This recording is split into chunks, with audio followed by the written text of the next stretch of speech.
Ya sé que la ciudad está allí y avanza hacia aquel lado porque las ordenanzas lo establecen así. Tenemos que hacerla llegar de allí hasta aquí. Parece una cosa fácil. Cambiar los planos municipales. Que nosotros podamos cambiar los ¿Qué planos. dices? No es necesario, la ciudad está allí y esto es zona agrícola. ¿A cuánto se puede pagar hoy esta tierra? 300, 500, 1000 liras el metro cuadrado, pero mañana esta misma tierra, este mismo metro cuadrado puede valer 60, 70 mil o incluso quizá más. Todo ganancia y ningún riesgo.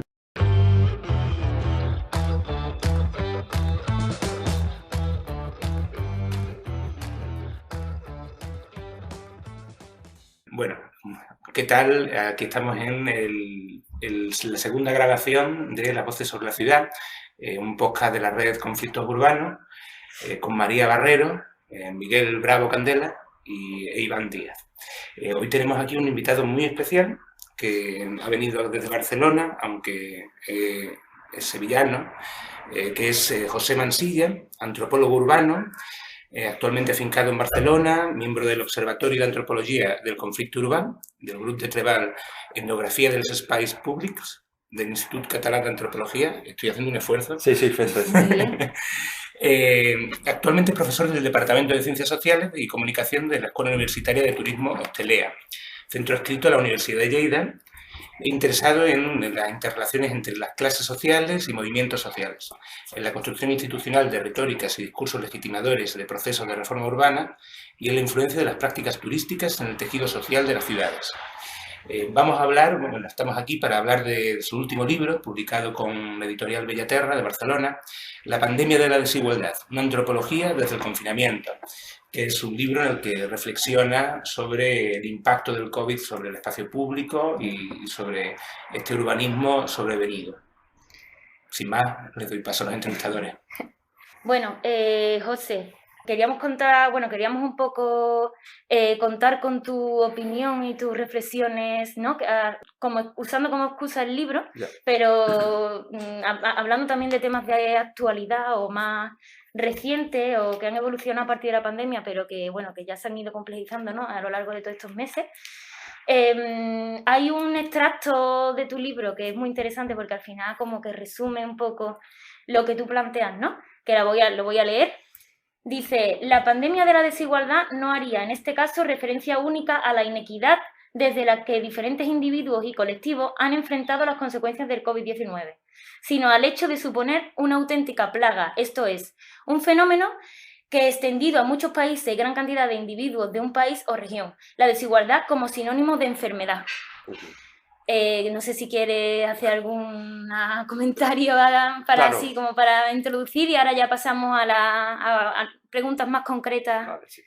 Bueno, la cuestión era que el libro, el propio título ya juega con eso, ¿no? O sea, mi idea era plantear que estábamos viviendo una situación inédita a nivel global, ¿no? Y cuasi histórico con una serie de medidas, restricciones y tal para frenar la expansión e intentar controlar más o menos pues un virus, ¿no? que nos había tocado y que no esperábamos, pero que a la vez había otra pandemia que era una pandemia basada en la desigualdad, ¿no?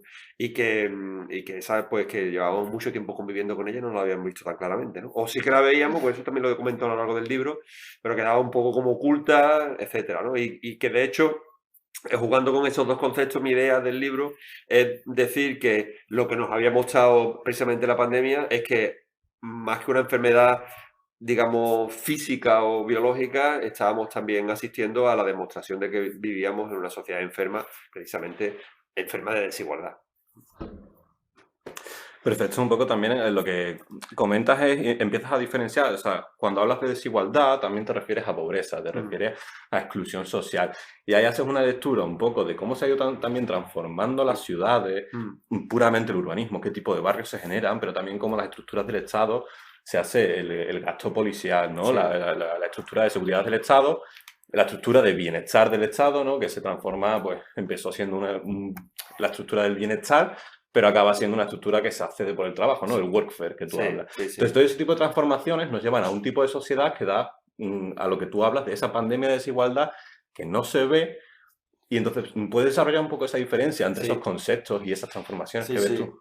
A ver, una de las cosas que yo pretendía cuando planteé el libro era como que hubiera un capítulo que fuera más o menos teórico. Es decir, que le diera, yo creo que un poco influenciado, porque la gente que nos dedicamos a escribir artículos académicos y tal, siempre hacemos un poco lo mismo, ¿no? Que hacemos una presentación, sobre todo de la rama de las ciencias sociales, después haces planteas la metodología y el marco teórico y después los datos empíricos, ¿no? Y a partir de ahí interpretas, ¿no? Entonces, yo creo que un poco de manera inconsciente o consciente, mi idea al plantear el libro fue exactamente la misma, ¿no? Hacer una introducción, hacer un capítulo teórico y a partir del capítulo teórico ya toda una serie de cuestiones más o menos empíricas sobre lo que estaba sucediendo que se pudieran interpretar a la luz de ese capítulo teórico, ¿no? Entonces, claro, cuando yo una de las cosas que quería dejar clara, y en esto me he peleado más de una vez con gente, es que para mí el tema de la desigualdad no es una cuestión, digamos, de número. Es decir, esto hay gente, los sociólogos del Instituto de Estudios Metropolitanos de la Universidad Autónoma de Barcelona, que son muy sociólogos y son gente que le encanta todo esto de hacer gráficas y cosas así, muy cuantitativistas. Hemos tenido alguna vez algún roce por redes sociales, básicamente. Yo creo que si nos encontráramos llegaremos a un acuerdo. Pero para mí la desigualdad, como antropólogo, es una cuestión personalmente, más cualitativa. Entonces yo lo que quería decir es que la desigualdad es básicamente una relación social, ¿no? Y esa relación social, que es una relación desigual, jerárquica, impositiva, etcétera, etcétera, era lo que sostenía o mantenía precisamente que nunca pudiéramos vencer los números, ¿vale? Esa era la cuestión un poco, ¿no? Y para ello también hago todo un recorrido histórico y hablo de desigualdad, pero claro, también os digo una cosa, ahora que estamos aquí entre amigos y me confieso, yo en realidad quería hacer una cosa mucho más marxista, en plan explotación y parias de la tierra y cosas así, pero sabía que eso no iba a tener mucha salida. Y de hecho, yo creo que si lo lees entre líneas va un poco por ahí el tema. Hay incluso una referencia que pongo a pie de página de una investigadora norteamericana que dice que para ella, cuando se habla de desigualdad, exclusión social, etcétera, lo que está hablando es de explotación, ¿no? Entonces, claro, ¿cómo se ha luchado contra la explotación en el último siglo, por llamarlo así, ¿no? O después de las políticas de después de la Segunda Guerra Mundial?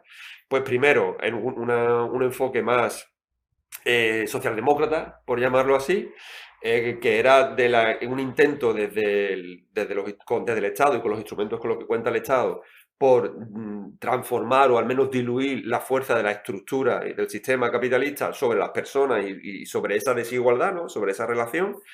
Y esto, bueno, yo creo que todos más o menos hemos sido, la gente que tenemos una edad, yo creo que todavía lo hemos vivido un poco. Hemos sido conscientes de ello, ¿no? Como era, pues, a base de políticas de discriminación positiva o de intervención del Estado para garantizar el acceso a la educación a la gente de las clases populares, medidas de expansión del sistema sanitario a nivel de universalización, todo este tipo de cuestiones que son las que caracterizan un poco el estado del bienestar. Pero como a partir de determinado momento, sobre todo a raíz de los años 70, la crisis del famoso neoliberalismo, pues esto hace que se gire, ¿no? Es decir, la red, esto a mí me gusta y creo que lo pongo también en el libro mucho, una frase que tiene David Harvey en su libro de Breve Historia del Neoliberalismo, donde él dice que el neoliberalismo es un conjunto de teorías, pero también un conjunto de prácticas, ¿no? Entonces, claro, las teorías que surgen a partir de la transformación o del nuevo enfoque del capitalismo a través del neoliberalismo en los años 70 se llevan a cabo mediante una serie de prácticas, ¿no? Y esas prácticas, entre otras cosas, suponen una reorientación y una reorientación tanto del gasto como de la capacidad de intervención del Estado, ¿no?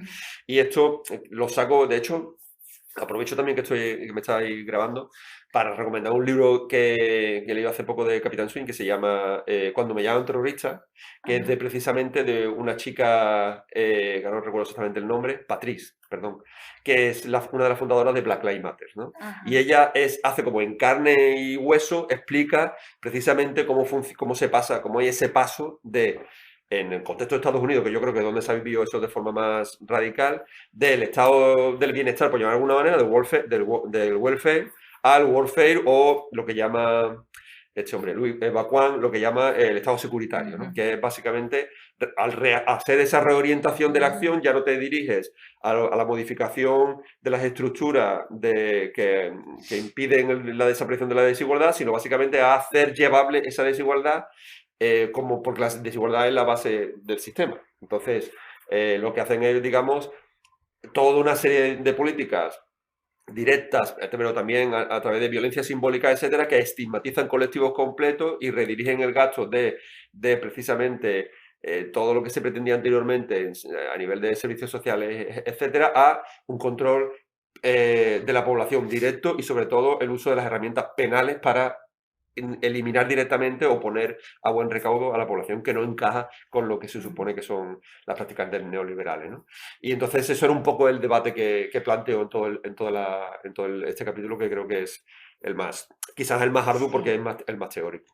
Sí, pero bueno, siendo teórico, sigue siendo divulgativo y sigue siendo fácil de leer, o sea que recomendamos a todo el mundo, no solo a académicos y académicas, su lectura. Y bueno, un poco siguiendo con esto sobre los términos, ¿no?, que se ponen en circulación, ¿no? Desigualdad, exclusión social, pobreza, ¿no? Que tú también describes las diferencias y por qué se usan unos y otros.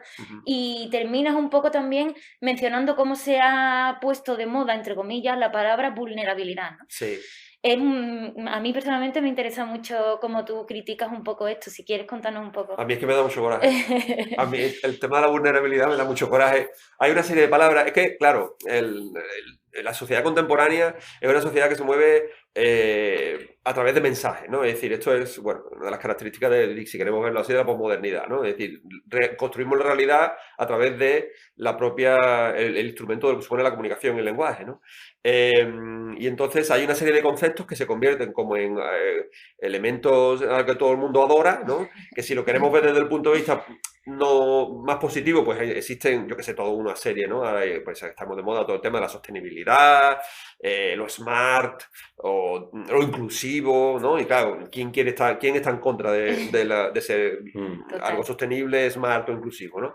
Pero si lo vemos desde el punto de vista de prácticas estigmatizadoras, pues el tema de la vulnerabilidad, o por ejemplo otro que también me da muchísimo coraje, que es el tema de la resiliencia, abundan en ese sentido. Lo que hacen es básicamente pasar la carga de la prueba de la responsabilidad sobre lo que ocurre a nivel global bajo el sistema capitalista de el contexto o la estructura o lo colectivo a lo individual, ¿no? Entonces, cuando se habla de vulnerabilidad y de una persona vulnerable, en realidad lo que se está diciendo es que no tiene las herramientas suficientes como para romper con esas dinámicas que existen a nivel general. Y nunca se plantea la modificación de las dinámicas generales, sino dotar a la persona de las herramientas para que logre, digamos, medrar dentro de ese sistema. Y eso es lo que me parece como más perverso, ¿no? El tema de la resiliencia, pues es un poco igual. Es como hay que ser resiliente, o sea, es como si nosotros fuéramos como, digamos, como si muestra una realidad en la cual no podemos hacer nada por cambiar lo que ocurre, ¿no? Como si no hubiera posibilidad de construir diques o imaginaros siempre. El tema de la resiliencia viene también mucho de cuestiones físicas, ¿no? Resiliencia de metales y todo esto, ¿no? Capacidad que tienen los metales o determinadas materias por volver a su posición original, etcétera, ¿no? Entonces se aplicó durante mucho tiempo el tema de ingeniería también, que es una comunidad resiliente, pues aquella comunidad que es capaz de volver a la situación que tenía antes del haber sufrido un desastre natural. Pero es que lo que hay que evitar, yo entiendo que los desastres naturales algunos no se pueden evitar, no puedes evitar un huracán, no puedes evitar, yo qué sé. Pero sí tenemos la capacidad colectiva de actuar para que eso que ocurre no tenga un efecto tan grande y que no sea un sálvese quien pueda, que es a lo que apunta conceptos como resiliencia o vulnerabilidad, ¿no? El otro día en redes sociales también debatíamos sobre esto porque es un concepto que se usa mucho, incluso desde sectores progresistas del trabajo social, la educación social se utiliza, se ha aceptado como una cosa... pues que es así y ya está. Y yo tuvimos un debate tal, no sé cuánto, y entonces yo proponía sustituir vulnerabilidad por vulnerabilizada. Es decir, personas que han acabado en una situación de vulnerabilidad, pero que si ignoramos todo el proceso que los ha conducido ahí, pues estaremos otra vez en las mismas, ¿no? Sí, ahí hay cosas muy curiosas de cómo se naturalizan relaciones de poder, de desigualdad, y cómo además de esta naturalización se le viene a individualizar, ¿no? Ahí la ciudad, o sea, como tú hablabas, ¿no? O sea, bueno, la sociedad ha cambiado mucho, las relaciones de poder han cambiado mucho y cómo se pasan desde esas instituciones, ese ecosistemas de instituciones del estado del bienestar más socialdemócrata a cómo se pasa al estado ¿no? ¿Cómo es? Securitario, exactamente. Al estado securitario, neoliberal, hay una transformación, hay transformaciones sociales que se van surgiendo poco a poco y procesos sociales que van surgiendo a poco de esa transformación. Por ejemplo, en España pasa mucho, ¿no? De que tenemos unos barrios que en los barrios 70 se envalentona la gente, empiezan a transformar lo que eran las villas, las chabolas, el chabolismo, empiezan a pedir inversión pública, que en ese sentido España es muy curioso. Es una situación específica en la que el régimen franquista aplica cierto tipo de modelo de inversión a hierro en los barrios obreros para poder calmar un poco las ansias revolucionarias, ¿no? Y en ese paso, ese fracaso del modelo de todas las VPO amontonadas, se generan guetos, se pasa a ese modelo de decir, bueno, ahora tenemos unas políticas neoliberales en las que se intenta integrar un poco, ¿no? Y empiezan a transformarse ahí ciertas cuestiones. Sin embargo, esas desigualdades se siguen plasmando a la hora de quién controla qué enclaves, ¿no? Claro. O sea, se ha marginado, o sea, el resultado de unas políticas fallidas socialdemócratas es la marginación en ciertos enclaves de pobreza urbana extrema, que ahí viene todo eso de la exclusión, que no era ya esos barrios obreros que constituían la mayor parte, ¿no? Como hablabas tú en tu libro. Que esos barrios obreros que constituyen el grueso de la ciudad, sino que ya son claves muy restringidos. Y ahí, por ejemplo, ¿cómo se hace el control urbano, ¿no? Ver a una persona, como tú hablabas en tu libro, racializada, pobre y sospechosa en el centro, pone en activo unos mecanismos de seguridad del Estado que en la pandemia se han visto muy plasmados, ¿no? ¿A quién se paraba más? No vas a parar al que lleva traje y corbata porque obviamente va a trabajar. Pero sin embargo, al que lleva el chandalito o a la mujer que viste sencillo, a ese sí que lo paras, ¿no? Sí. Entonces hablabas un poco, ¿qué tipo de dinámicas de control urbano se están dando? Y tú hablabas ahí, por ejemplo, de el papel de las prácticas de control informal, ¿no? Sí. De la policía de balcones, que hacía eco a ese término de los ojos en la calle de Jane Jacobs. Entonces, si quieres desarrollar un poquito esas ideas. Bueno, sí, esto además, mira, voy a contar dos anécdotas porque y yo creo que están relacionados un poco con todo esto que estamos hablando y hacia dónde vamos, ¿no? Ahora, que no sé si me vais a preguntar por esto después, pero estamos a punto de entregar un informe así un poco de urgencia para el síndic de Greuges del Ayuntamiento de Barcelona, que es el defensor creo que aquí en Sevilla se llama el defensor del ciudadano. En su momento hubo un defensor del ciudadano, no sé si continúa. Defensor del pueblo, ¿no? No, el del ayuntamiento. Sí, yo creo que sí. Que lo ocupó en su momento un tío de Izquierda Unida, Luis, no sé qué. Bueno, en fin, no importa. Cuando había gente de Izquierda Unida. La cuestión, un tío que era médico, no sé si os acordáis. Bueno, no importa. Entonces, estamos haciendo un informe sobre eso, ¿no? Y entonces, claro, a mí me encargan el informe porque ocurren una serie de cosas en Barcelona, coincidiendo más o menos en el contexto del finales de septiembre y las fiestas de la Merced, en el cual pues hay unos super macro botellones que ocurren en un par de sitios de la ciudad y que derivan en enfrentamientos con la policía, derivan en la ruptura de mobiliario urbano, de escaparates, ese tipo de cosas, ¿no? Entonces, cuando estábamos indagando de por qué ocurría eso, fue muy curioso porque salía que, esto ya, bueno, los antropólogos es que esto nos encanta, ¿no? Esto es decir, que cuando hay una masa de personas, pues al final puede ocurrir cualquier cosa, porque eso tiene sus propias leyes y no es una suma de voluntades individuales, sino que es un todo tal, no sé qué, una cosa como muy de Durkheim y que yo creo que todo el mundo, de una forma consciente o inconsciente, sabe que no es así, pero a nosotros nos encanta repetir porque nos da sentido a la profesión. Pero es verdad que pasa, ¿no? Que cuando la gente se junta pasan cosas. Esto sí es verdad, ahí lo podemos dejar. Y haciendo las entrevistas a los chicos y a la gente que estábamos haciendo, pues había mucha gente que decía, es que yo me siento, bueno, más o menos era así, yo me siento abandonado, o sea, no veo que haya ningún futuro, y la única relación que yo tengo con el Estado, y con el Estado algunas veces desde el punto de vista a nivel personal es básicamente con la represión. Es decir, yo no veo que yo pueda medrar ni que pues no me lo decían con estas palabras porque la gente no suele utilizar estos contextos, ¿no? Pero el ascensor social se ha roto, a mí solamente el futuro que se me ofrece es precariedad y el único contacto que yo tengo con la policía es cuando me detienen con la calle porque tengo aspecto racializado, ¿no? Entonces, claro, yo cuando veo a la policía no pienso en esa simpática pareja de funcionarios que vienen a ayudarme por si me ha ocurrido cualquier cosa, sino a gente que me va a parar para pedirme los papeles si soy de aquí o no soy de aquí. Y claro, esto es un elemento fundamental de esto que estamos hablando, de cómo ha cambiado el Estado y la percepción que se tiene desde la sociedad de los del papel diferente que juega el Estado, un poco como lo que hablábamos antes, ¿no? Del paso del Estado del Bienestar al Estado securitario. Y la otra anécdota es precisamente, tengo un amigo que se fue, antropólogo también, que se fue a vivir a Galicia, aunque ahora vuelve, o sea, ahora se está dedicando a tunear coches, porque el mundo de la antropología pues, no te da para vivir, ¿no? Entonces hace tuneo de coches. Y le va muy bien, se está ganando el tío dinero y tal. Y entonces hizo una tesis doctoral sobre uno de estos sitios estigmatizados que comentabas tú, que es sobre el barrio de la Mina de Barcelona, ¿no?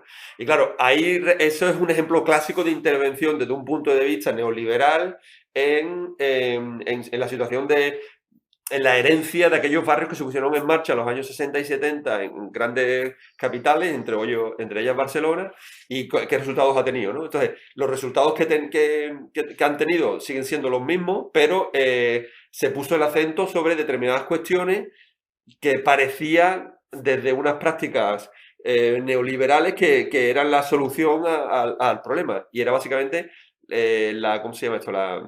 La dignificación, porque esos son los conceptos que aparecen, del espacio público, ¿no? Que es, en teoría, todo este tipo de intervenciones están muy centradas en plantear que las dinámicas sociales pueden cambiar a través de la transformación de los volúmenes físicos de la ciudad, ¿no? Y estos dos ejemplos me parecen como muy evidentes de cómo, en qué sociedad vivimos hoy en día, ¿no? En la cual el Estado se ha retirado y ejerce...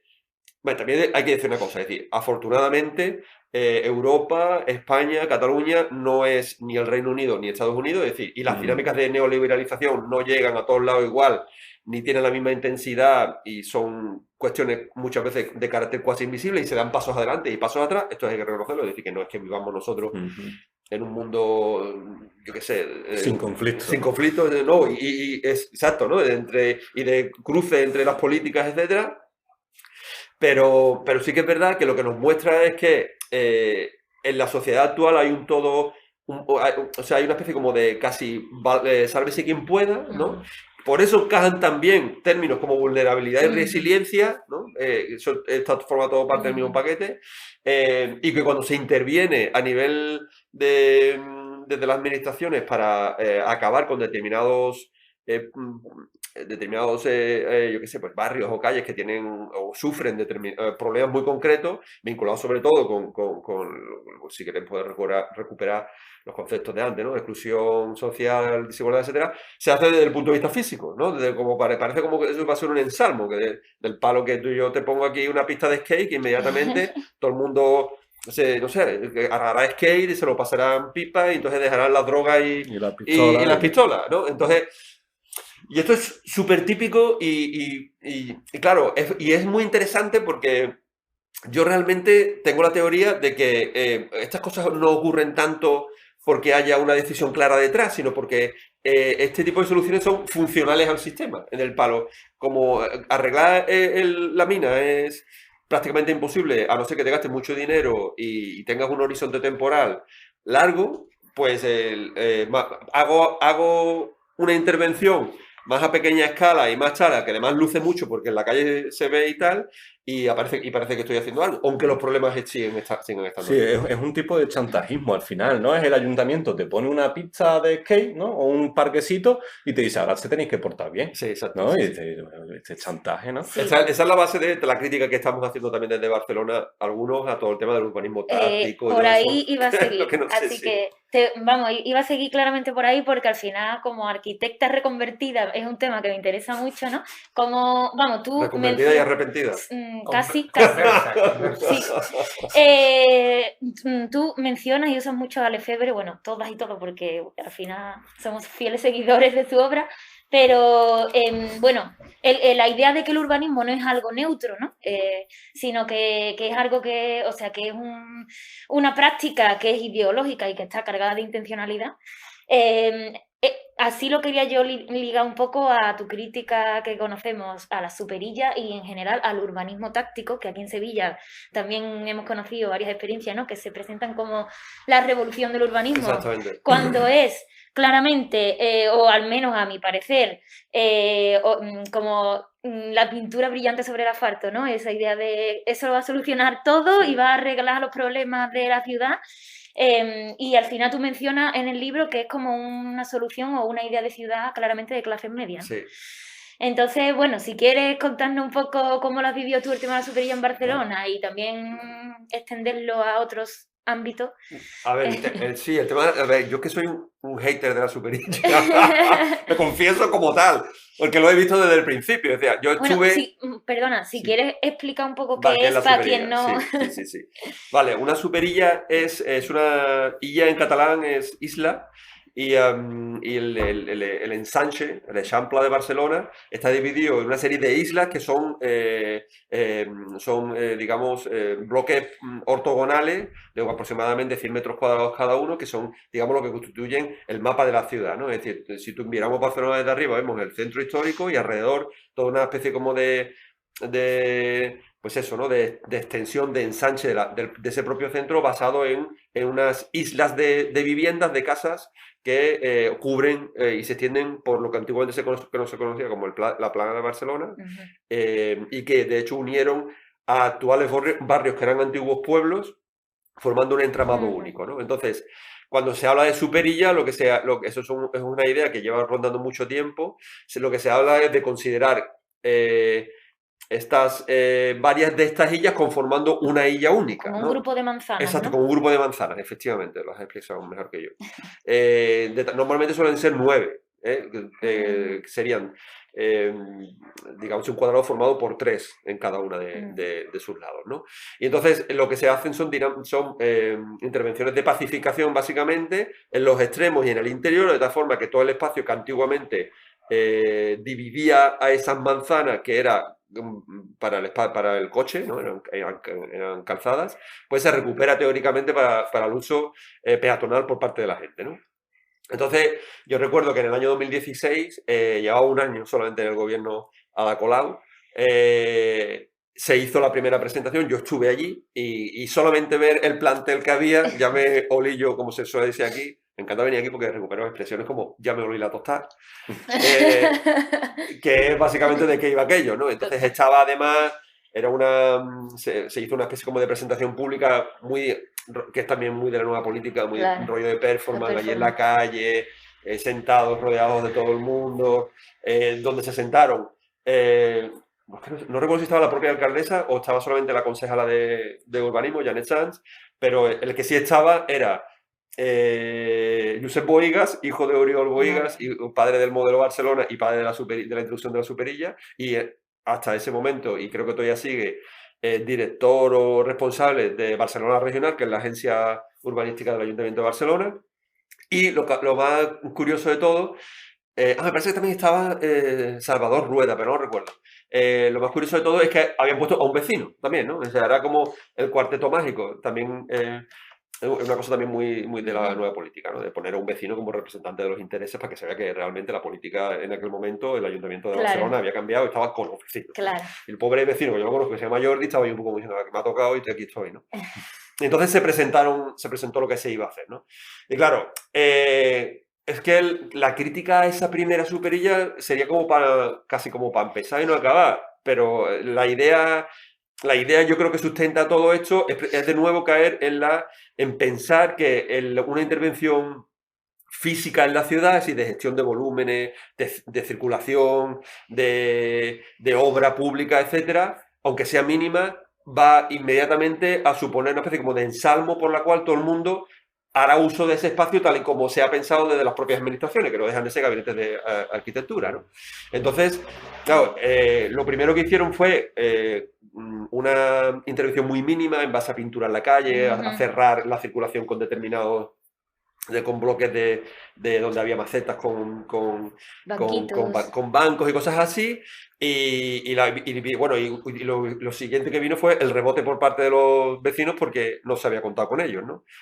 hay que decir que no hubo nunca, y esto también yo me gusta reiterarlo, una crítica ideológica al tema o una crítica desde digamos, el conocimiento específico sobre la cuestión, sino que era una crítica siempre desde un poco not in my backyard, ¿no? La típica crítica NIMBY de ¿por qué me hacéis esto a mí? Que antes cogía el autobús aquí y ahora tengo que ir una manzana más para allá. O antes tiraba la basura debajo de la puerta de mi casa y ahora tengo que tirar para tal. También había gente con críticas más materiales, porque aquella zona es una zona donde hay mucho negocio vinculado a los coches, al taller de coches, concesionarios de coches, etcétera. Y claro, el hecho de minimizar la circulación en aquella zona impedía a muchos negocios seguir funcionando como circulaban. Pero en general, excepto esa crítica un poco más materialista, era una crítica muy NIMBY, ¿no? Y que tenía parte de razón porque el ayuntamiento había intervenido sin decirle nada a casi nadie, ¿no? Entre ellos a la propia asociación de vecinos del barrio. Entonces, tras esa primera intervención tuvieron que ir modificando paulatinamente la idea inicial porque se dieron cuenta de que encontraba muchos choques y mucha resistencia por parte de la gente del territorio.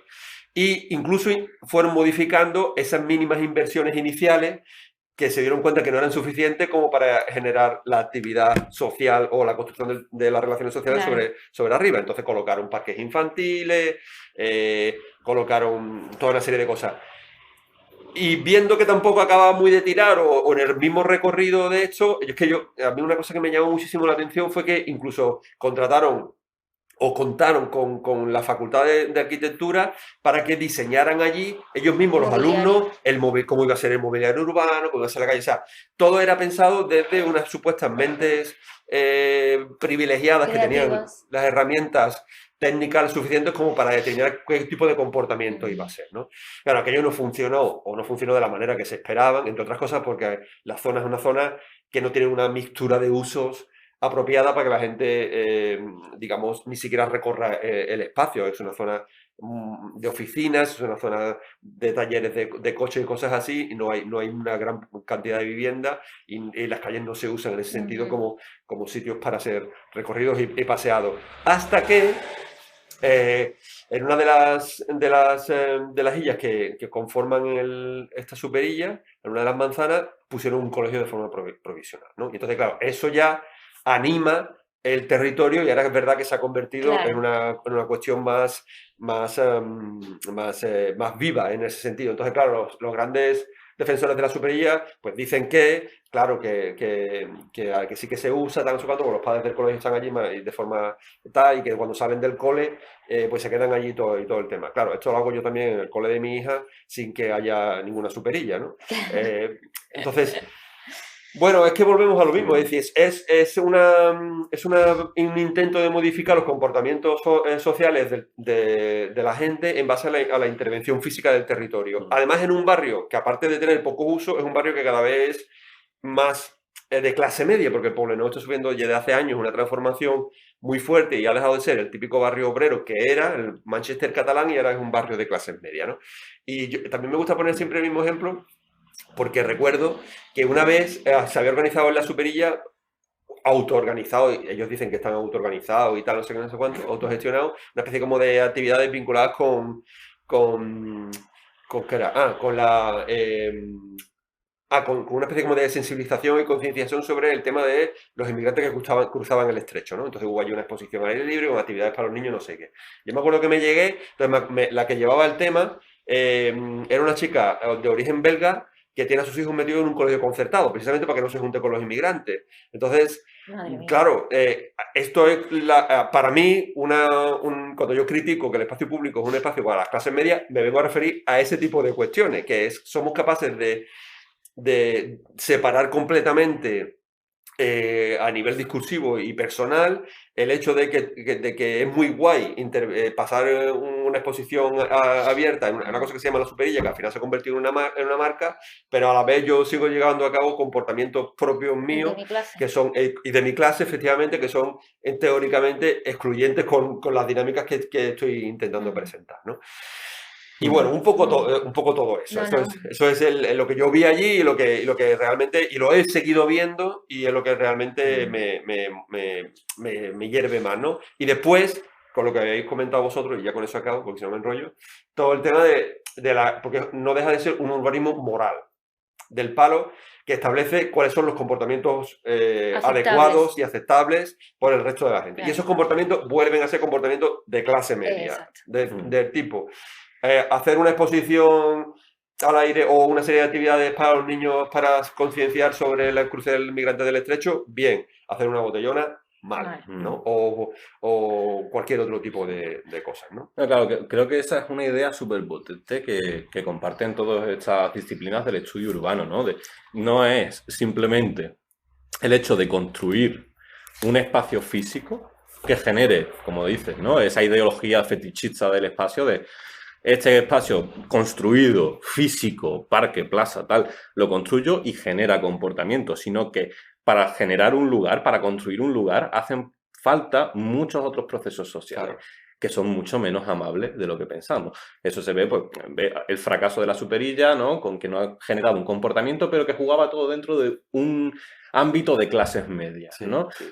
Sin embargo, claro, ¿qué ha pasado? Por ejemplo, tú lo mencionas mucho y a mí me ha encantado eso de los rumores. Es algo tan tonto, pero que es que sí que pasa. Es decir, cómo los rumores, las habladurías, generan un espacio público de una determinada manera y que refuerzan, por ejemplo, morales dominantes y excluyentes, gracias, excluyentes hacia ciertos grupos sociales, ¿no? Y ahí había, por ejemplo, me encantaba ahí en el libro este, que se llama la autora es Talja Blockland, y es como, comunidad como una práctica urbana, ¿vale? Es una maravilla de libro, pero cuenta una anécdota que a mí me quedó helado. Y era de eso, cómo se usaban historietas, rumores, como una forma de control urbano que se refuerza a la vez con esas prácticas que hemos visto al principio, ¿no? De cómo el Estado ha intervenido de manera policial el control de los espacios urbanos. Y esto es la otra cara, la cara informal de cómo la sociedad en sí misma, o los grupos sociales concretos, hacen prácticas sociales muy cotidianas para controlar ese espacio. Y contaba una anécdota que era en un barrio italoamericano, allí en Estados Unidos, ¿no? Y en los años 60, un hombre italiano habían robado en una de las panaderías o de lo que sea del barrio un chico negro. Y los italoamericanos cogieron los bates y le pegaron un palizón en medio de la calle. Y esa historia se seguía contando a través de los años, llegando hasta el punto que en los años 2000 se seguía contando, y tú cuando hacías con los barrios afroamericanos de la zona, decías, ¿cuáles son los puntos inseguros? Y esa calle seguía apareciendo. Y cuando ella entrevistó a la gente, o sea, que es que no es simplemente que la gente lo cuente porque, uy, mira qué miedo, sino que lo que preguntaban, y era de manera descarada, le preguntaron a uno que participó en la paliza, y dijo, ¿y esta historia? Y lo que decía él, se sigue contando para que no tengamos que volver a hacerlo otra vez. Claro. O sea, entonces esa forma de generar una cultura en torno al espacio a mí me parecía maravilloso. Y eso ha funcionado mucho, ¿no? Con la pandemia, ¿no? Ese control a través de los rumores que hablabas, a través de las habladurías, de qué tipo de perfiles son más proclives a acabar siendo objeto de los rumores. Sí, esto además, ahora no me voy a acordar del nombre de la película, pero hace poco hicieron una peli que era una versión de esta que tienes que decir delante del espejo 3 veces una palabra. ¿Cuál es? Candyman. Candyman, sí. Candyman habla precisamente de eso que tú estás hablando. O sea, la base de fundamento de la propia película es precisamente un hecho que ocurre en un gueto americano en los años 60-70. Se ven las imágenes más o menos, y cómo esa zona que ahora está gentrificada sigue manteniendo el mismo. Bueno, después la película es mucho más fantasiosa y tiene más, pero la base de fundamento de Candyman es esa, ¿no? Y sí, el tema de los rumores, claro, los rumores son instrumentos de control social y permiten precisamente determinar usos, determinar prácticas y determinar, pues eso, ¿no? Al final, relaciones y comportamientos, ¿no? Y yo quiero recordar que empiezo en el libro hablando sobre el tema de los rumores, sobre todo porque, claro, en aquel momento, o sea, hay una cuestión o un elemento que ahora mismo está presente, que no ha existido en ningún otro punto en ningún otro momento de la humanidad, que es la interconexión, ¿no? Es de las redes sociales, ¿no? Y claro, los rumores que empezaron a correr en su momento estaban muy vinculados, sobre todo con prácticas al principio como relatos negacionistas o con relatos vinculados a formas de controlar el virus que permanecían ocultas desde los poderes que estaban siempre interesados en tenerlos controlados en casa, etcétera. Pero también después se fueron extendiendo a qué tipo de personas llevaban a cabo actividades que se consideraban no adecuadas para el control de la pandemia, es decir, que siempre eran colectivos que además no podían defenderse, como eran personas racializadas, gente joven, etcétera, etcétera, ¿no? Recuerdo, porque además fue en Sevilla, la famosa misa esa que se hizo en el ámbito de las 3000 y como todo el mundo pues empezó a criticar que era una misa evangelista donde era una comunidad gitana, ¿no? Y como todo el mundo, claro, porque son gitanos, etcétera, etcétera, y como eso contribuyó a situar el punto de visión sobre los gitanos en ese momento y demás, ¿no? Y la base fundamental de eso es primero que nunca se pueden comprobar. Es decir, los rumores funcionan como funcionan porque es imposible que tú sepas realmente si es verdad o no, con lo cual eso lleva a la gente que pone en marcha los rumores y que se beneficia de los mismos a la negación total, ¿no? Por ejemplo, ahora que estamos en época de la eficiencia o no o eficacia de la vacuna contra el COVID, pues hemos visto que los números dicen que son eficientes, ¿no? Es decir, hay unos gráficos circulando por ahí que muestran cómo a nivel de mayor expansión de la vacuna, menor incidencia de la enfermedad y menor saturación de camas en UCI y cosas así, ¿no? Pero claro, lo siguiente, como eso no se puede demostrar porque son unos datos en el sentido que lo han elaborado gente en gabinetes técnicos y cosas así, lo siguiente es negar la existencia de los propios datos, ¿no? Han sido manipulados, esto no es verdad. Yo tengo un cuñado, siempre hay un cuñado, un primo, no sé qué, que estuvo vacunado y que está en la UCI, etcétera, etcétera, ¿no? Y esa es la base de los rumores. Y como decía antes, el elemento fundamental de que nunca ha existido y que existe ahora es la capacidad de expansión, ¿no? Es decir, las redes sociales permiten la multiplicación ad infinitum de este tipo de cuestiones. Esta que tú comentabas de los italoamericanos y tal, no sé cuánto, es uno, pero yo qué sé, todos que somos de una ciudad hemos vivido otros como, no sé, pues desde la famosa chica que se te aparece en la curva o la furgoneta blanca, la furgoneta blanca que se llevaba a los niños malos. Exactamente, ¿no? Ese tipo de cosas. Y eso solamente puede funcionar cuando hay relaciones sociales densas, que es porque en realidad el rumor en este sentido funciona de forma viral, se transmite rápidamente y va adquiriendo su propia dinámica. En un mundo con redes sociales eso ya no hace falta, es decir, los rumores pueden expandirse de forma libre porque no hace falta que estemos en contacto los unos con los otros, más allá a través de Internet, ¿no? Y eso ha acabado funcionando como dinámicas de control y de determinación de lo que ocurría en la calle durante la época de la pandemia, ¿no? Y el ejemplo más sangrante, que yo creo que lo saco en el libro, fue precisamente una señora, que no recuerdo que una señora, y me parece que era como en Asturias, que había visto un niño en la calle y que entonces durante el confinamiento más estricto y como que había clamado al cielo, había llamado a la policía, etcétera, y el chiquillo era un chiquillo que tenía algún tipo exactamente, de enfermedad y tal, y estaba en la calle porque necesitaba un tipo de atención específica, ¿no? Y entonces, claro, así empieza la dinámica de estigmatización, apuntando a colectivos que muchas veces no tienen voz propia. Y que es muy curioso, esto también lo suelto en el libro, pero creo que no lo desarrollo mucho, de que normalmente son todos los que no han pasado por, y lo voy a hilar con una anécdota, no han pasado por ¿cómo se llama esto? Por dinámicas de socialización de control, que son normalmente la escuela y el trabajo, ¿no? Las dinámicas más fuertes de control que tenemos a nivel social hoy en día son la escuela, o sea, tú pasas una gran temporada de tu vida en la escuela donde te formatean en un determinado sentido para ser útil a la sociedad, y después está el trabajo que es el mercado laboral en general, que es otro escalón dentro de ello, ¿no? Entonces, normalmente la gente que escapa a eso, los niños, las personas racializadas porque no tienen trabajo, no han asistido al colegio suficientemente o porque no son de aquí, las personas mayores porque ya están de vuelta de todo, son el objeto de estas señalamiento precisamente porque desde la normalidad que somos nosotros, que hemos pasado por todos esos procesos, en cierta manera no nos parece correcto que esa gente no hayan escapado a él, ¿no? El libro de la Pastori Filigrana sobre el tema de los gitanos habla precisamente de eso, ¿no? El señalamiento de los gitanos como colectivo libre, etcétera, etcétera, escapando al sistema, exactamente. Bueno, ya le pone sus... Ya la invitaremos a un programa. Y iba a decir una cosa que era sobre eso precisamente y ahora no me acuerdo qué. Bueno, no importa. Sí. Queríamos, ya estamos casi acabando, Molt bé. queríamos también tratar contigo uno de tus temas de investigación, que es el tema del turismo urbano, ¿no? Desde el punto de vista de la antropología, claramente.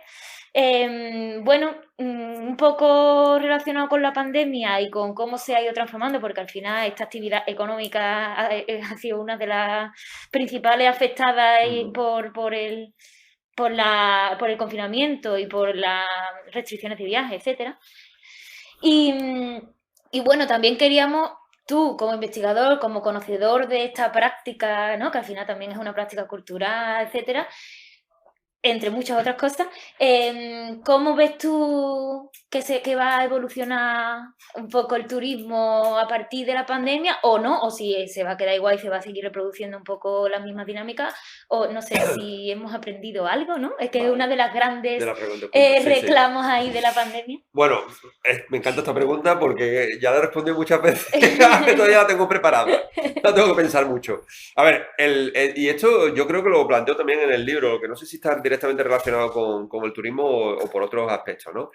El turismo el turismo, tal y como nosotros lo conocemos, o a lo que nos referimos normalmente cuando hablamos de turismo, es un sector productivo. Y como sector productivo, es decir, como parte de la estructura productiva y de la esfera de la producción, está determinado por la confrontación entre intereses diversos. Si lo queremos llamar lucha de clases, lo podemos llamar así, pero el turismo es una confrontación entre intereses diversos. Yo hice perdón, una especie de informe basado en entrevistas a gente muy alta del sector, CEOs, consultores del sector hotelero y cosas así, y obtuve un abanico de respuestas variado. La primera que me sorprendió más es que en 2 años no íbamos a acordar de este tema, es decir, de la pandemia, que todo iba a volver a la normalidad. Y el otro decía que no, que en principio la cosa sería como más comedida, que la gente apostaría por un turismo al aire libre, más natural, al interior, turismo de proximidad, porque no querrían reunirse más personas huyendo del virus, etcétera, etcétera. Yo creo que la realidad nos ha demostrado que precisamente aquella persona que me respondió que en 2 años no nos íbamos a acordar de la pandemia tenía razón. Es decir, no deja de ser una lucha de intereses. Los intereses por volver a la situación previa son muy fuertes. Hay grandes empresas con gente al mando que puede ejercer una influencia muy potente sobre los poderes públicos. Y al otro lado, que digamos estarían tanto a nivel del sector más productivo, los sindicatos o las organizaciones de trabajadores y las asociaciones, plataformas, colectivos, entidades de carácter ciudadano, si queremos verlo así, que han intentado frenar los efectos excesivos del turismo, que al final son dinámicas de turistificación, por otro, ¿no? Entonces, ¿quién está más organizado y tiene más capacidad de incidencia? El sector productivo. ¿Quién normalmente necesita de un tiempo de encaje, de rearticulación, etcétera, etcétera? Tanto el sector, los sindicatos y como las plataformas locales, ¿no? Entonces, yo siempre digo, por eso digo que me han preguntado más de una vez y siempre respondo lo mismo. ¿Qué va a pasar de cara al futuro? Lo que seamos capaces de empujar para que la situación no vuelva a los que no nos gustaba la situación anterior, vuelva al mismo sitio. Es decir, esto es una cosa de conflicto y solamente porque vamos a salir mejores, la pandemia nos ha enseñado no sé qué es más importante conocernos, a tocarnos y cosas así, con eso no vamos a arreglar nada. Hace falta organización y confrontación con respecto a una situación que anteriormente ya veíamos que no tenía nada de positiva, ¿no? Muy bien. Vale, pues pasamos entonces a responder a la pregunta, al paquetito que te ha dejado la anterior entrevistada. ¿Cómo era? Ceci Zapata. Ceci Zapata, sí. Entonces, básicamente ella preguntaba, ahora meteremos el corte. Le preguntaría al investigador, investigadora que venga en el próximo podcast, le preguntaría cómo desde nuestras investigaciones vamos a aportar a la construcción de la ciudad pospandémica. Sí, yo creo que lo que podemos aportar desde nuestra disciplina, en mi caso de la antropología, es, yo siempre he dicho, y esto lo puedo, tanto la ciudad postpandémica como para otras cosas, que la labor de la antropología es desfetichizar. Es decir, la antropología y el antropólogo y la antropóloga tienen que actuar como, ¿cómo se llama esta gente que luchan contra, como exorcistas? Es decir, mostrar que, sí, ¿no? Las relaciones sociales son, en general, y son muy atractivas muchas veces y muestran unas realidades de celofán preciosas, de colores, etcétera, que ocultan por detrás pues una carga mucho menos atractiva de lo que enseñan en realidad. Entonces, ¿qué podemos hacer nosotros los antropólogos por la futura de la ciudad pospandémica? Aportar nuestro grano de arena en la desfetichización, o si quieres verlo así, en el exorcismo de las relaciones actuales de explotación, de confrontación, etcétera, que ocurren en la ciudad. Eso es lo que yo creo que podemos hacer. ¿Sabes que te vamos a hacer un meme ahora con la carátula del exorcista? Para presentar esto. Bueno, no te digo que no. Nada, bien. Entonces, tengo una entrada en mi blog que se llama precisamente la antropología como exorcismo, con una foto de la película del exorcista, cuando el tío entra en la casa donde está la niña, no sé cuánto, porque fue una cosa así que me viene arriba y digo, yo creo que los antropólogos hacen, son exorcistas sociales. O sea que para vosotros.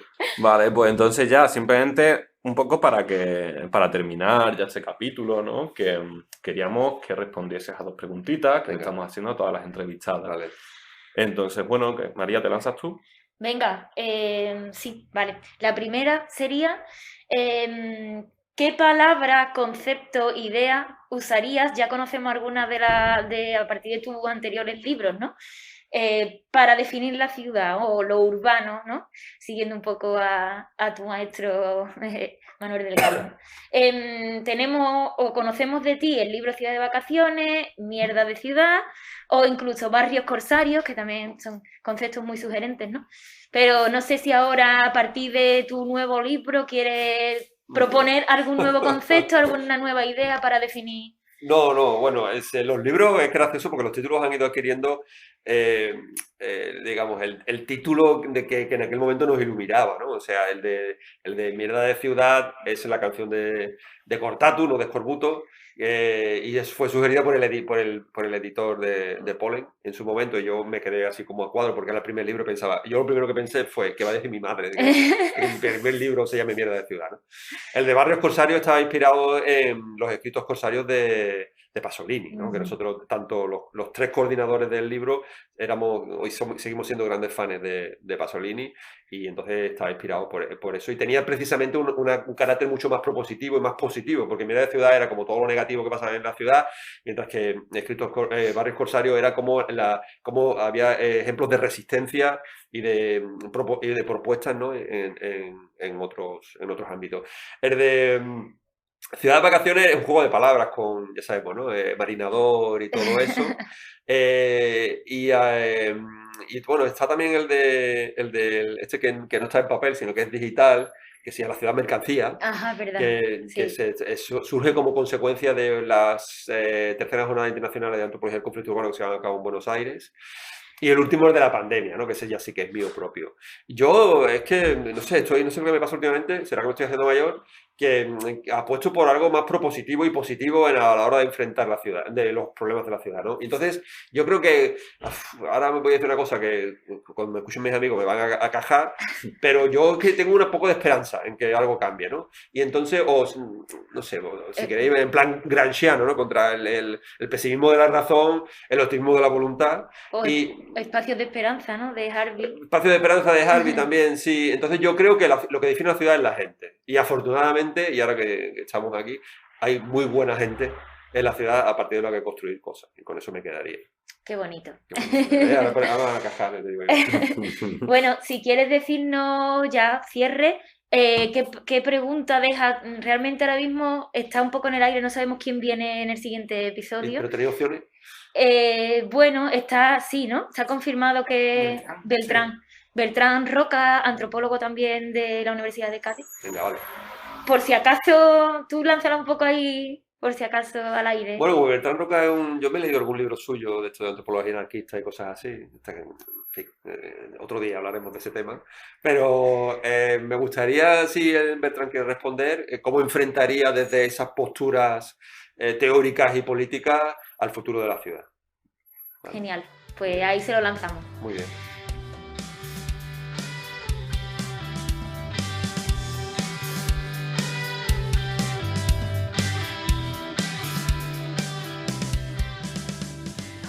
nada, yo por mi parte decirte que muchas gracias por haberte venido al Triángulo con nosotras, aquí en la Asociación Triángulo de Sevilla, que no sé si lo hemos mencionado. Ha sido un placer escucharte, como siempre. Nos ha encantado leer tu libro y lo recomendamos a todo el mundo. Te regalo Así de estos reyes, ¿eh? Eso, un pedazo de regalo para estos reyes. Es un libro cortito, sencillo, de Bellaterra. Aquí en Sevilla, lo tenemos que decir, en la librería La Fuga de nuestro amigo Luis, lo podéis encontrar. Muy bien. Y nada, Miguel, si quieres cerrar tú. Y nada, después de este pequeño espacio de propaganda, pues, cerramos lo que nos gusta a nosotros. Cerramos un poco el capítulo primero, ¿no? Porque hubiese sido el 0 el anterior, pues este es el primero. Ahora sí, seguimos con problemas técnicos, pero poquito a poco vamos a seguir avanzando. Así que nada, espero que hayáis disfrutado de hecho, una persona potentísima que ha venido aquí a compartir con nosotros unos poquitos de reflexiones. Y muchísimas gracias a ti, muchísimas gracias a mis compañeras que están aquí. Y nada, que esperamos veros, bueno, esperamos que nos oigáis dentro de poco para los siguientes episodios. Así que muchísimas gracias y aquí nos despedimos. Venga, chao. Hasta luego.